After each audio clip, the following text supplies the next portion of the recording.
I'm breaking off my engagement to my fiancé because he might get really sick in the future, and he wants to live his best life now without knowing, but I want him to get tested so we can be informed and prepared.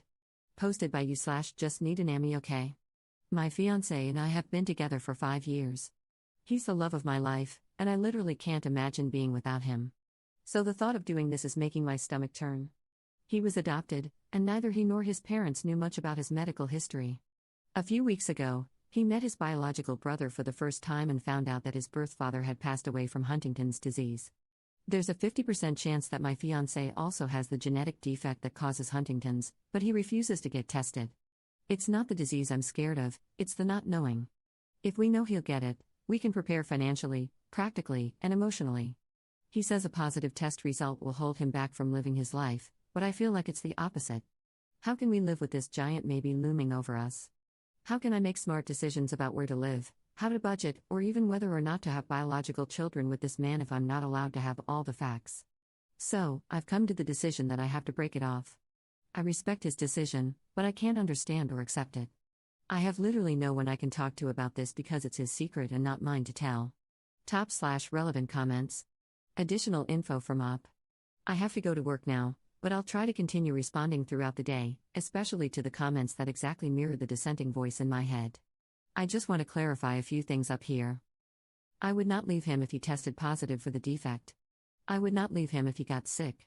I just want to plan for us to be able to afford the best life and care for him if he does, which means we'd have to start immediately. I don't want or need perfect children.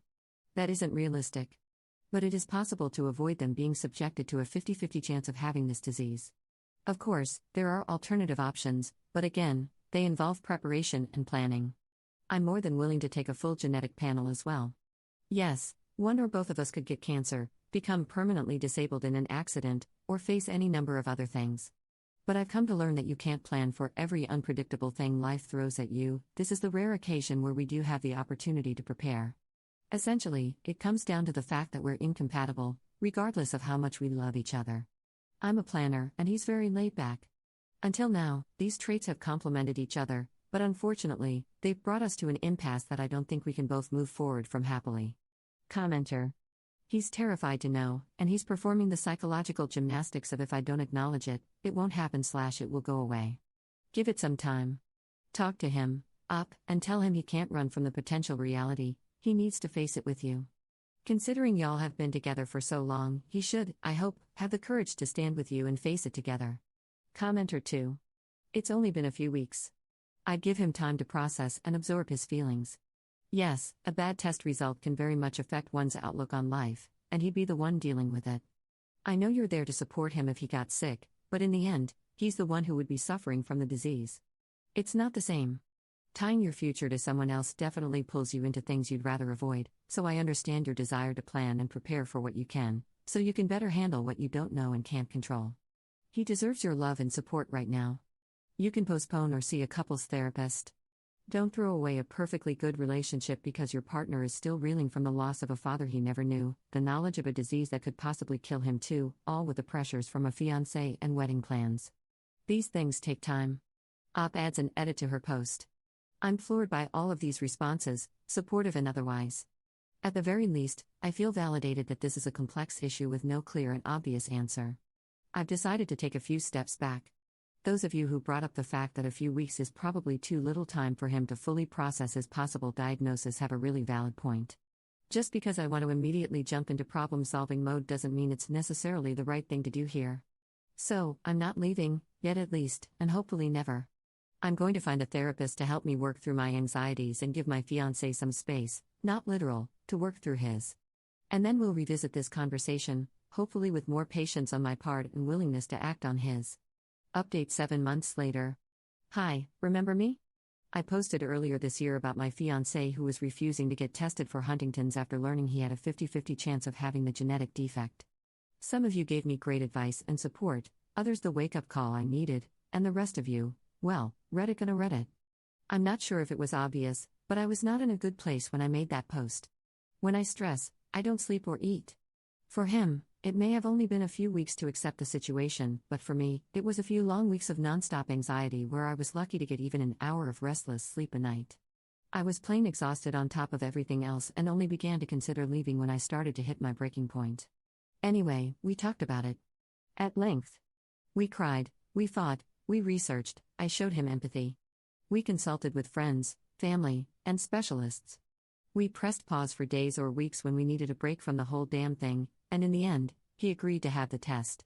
Guys, to say we dodged an absolute maelstrom of bullets would be putting it mildly. He's negative, both for developing the disease himself as well as the risk of passing it on. No matter what else happens, this is one area where he's assuredly safe. All of this said, once the euphoria faded, we decided it was necessary to put a hold on our engagement and take some time apart. I still love him with all my heart, but this was our first serious disagreement as a couple, and it forced us to seriously reflect on ourselves and our relationship. Neither of our positions was wrong, but they were so disparate that there was no realistic compromise. I've spent the last few months traveling abroad, and other than a few texts, we haven't spoken much.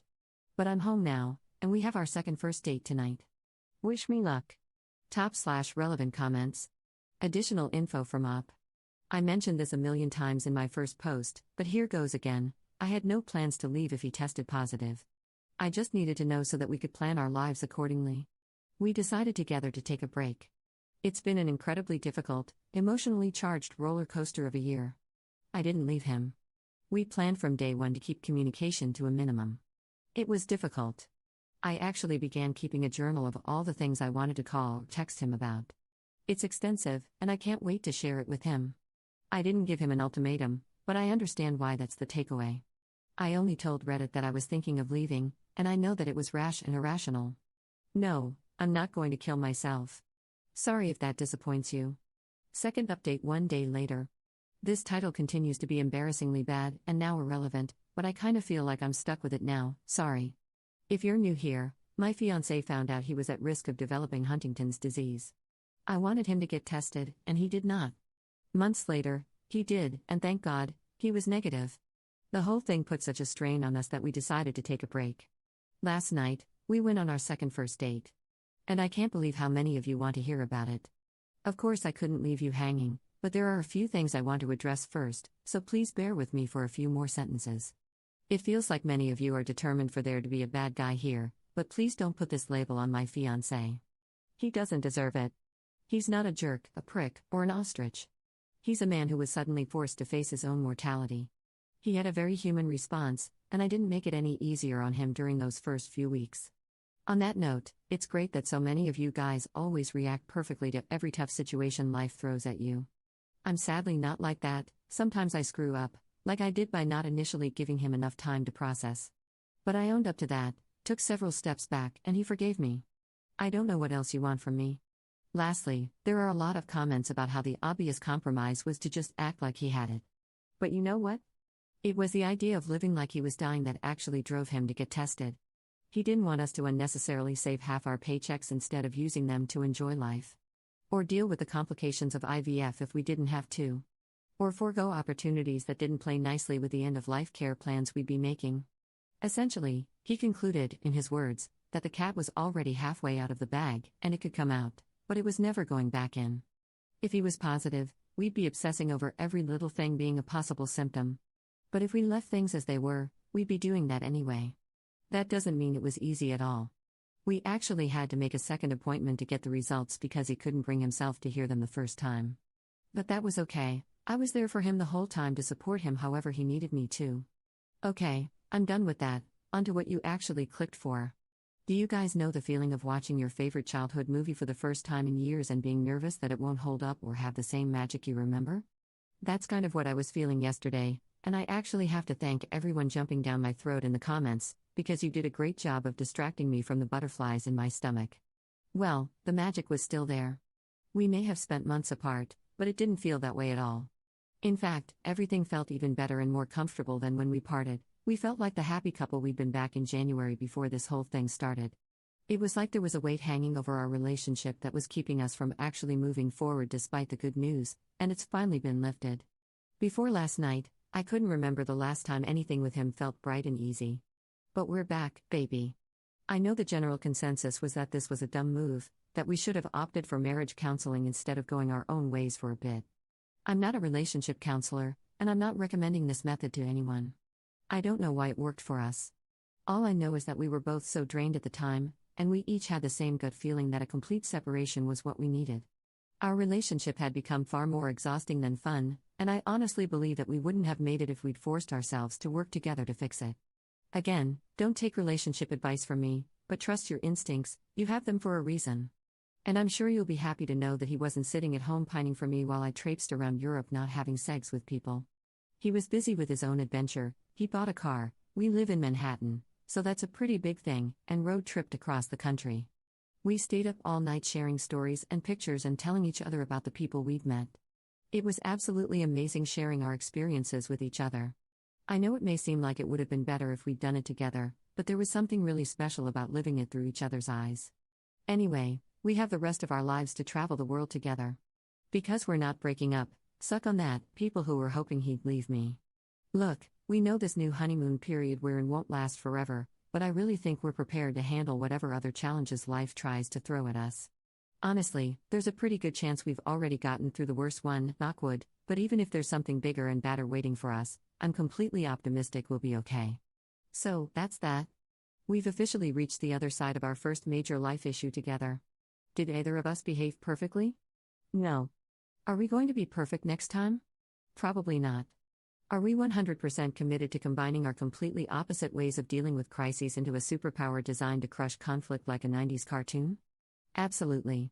Thanks for listening to my story, everyone. Roll credits. Top/relevant comments. Commenter. So happy for this update. I was rooting for y'all. I'm so sorry for all the hate you got. I think your position was reasonable, and I understood his as well. Most people who were talking crap have never experienced anything close to what y'all did. So glad it made you stronger. Ops response. Thank you. I think most of the people giving me hate don't know much about Huntington's disease. It's kind of in a league of its own as far as diseases are concerned.